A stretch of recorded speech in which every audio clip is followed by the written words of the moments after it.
আল্লাহকে ভয় করো। ইত্তাকুল্লাহ, ইত্তাকুল্লাহ, ইত্তাকুল্লাহ। ওহে মুসলিম, তোমাকে আল্লাহর সামনে দাঁড়াতে হবে।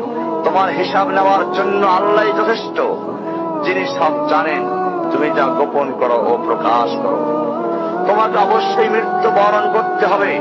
যখন তুমি দুনিয়ার সব কিছু ছেড়ে চলে যাবে, শুধু তুমি আখিরাতের জন্য যা সঞ্চয় করেছো তা নিয়ে সাবধান হও তোমার শেষ আমলের ব্যাপারে। তুমি জানো না কখন তোমার শেষ মুহূর্ত। তুমি কি প্রস্তুত মৃত্যুর জন্য? তুমি কি প্রস্তুত কবরের সওয়াল জবাবের জন্য? তুমি কি প্রস্তুত ভয়াবহ কিয়ামতের জন্য, হাসরের ময়দানের জন্য, হিসাব নিকাশের জন্য, আল্লাহকে জবাব দেওয়ার জন্য, মিজানের জন্য?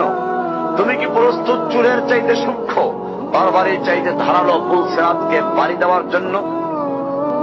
ভয়ঙ্কর তুমি জাহান্নামের ভয়ঙ্কর আযাব থেকে আত্মরক্ষার জন্য কাজ করছো তো?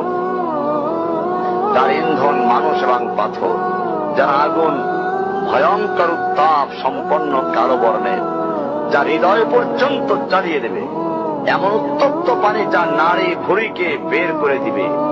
রয়েছে খাবারে হিসাবে জাক্কুম ও গলিত পুঁজ। জাহান্নাম অসম্ভব গভীর, ভয়াল জায়গা, কঠোর হৃদয় ফেরেশতারা নিযুক্ত, যেখানে শাস্তির মাত্রা বৃদ্ধির জন্য শরীরকে অনেক বড় করে দেওয়া হবে। চামড়াগুলো চলে যাবে, বের হতে চাইবে, বের হতে পারবে না। মৃত্যুকে ডাকবে, মৃত্যু আসবে না। ভয়ঙ্কর শাস্তি যা অনন্তকাল ব্যাপী চলতে থাকবে।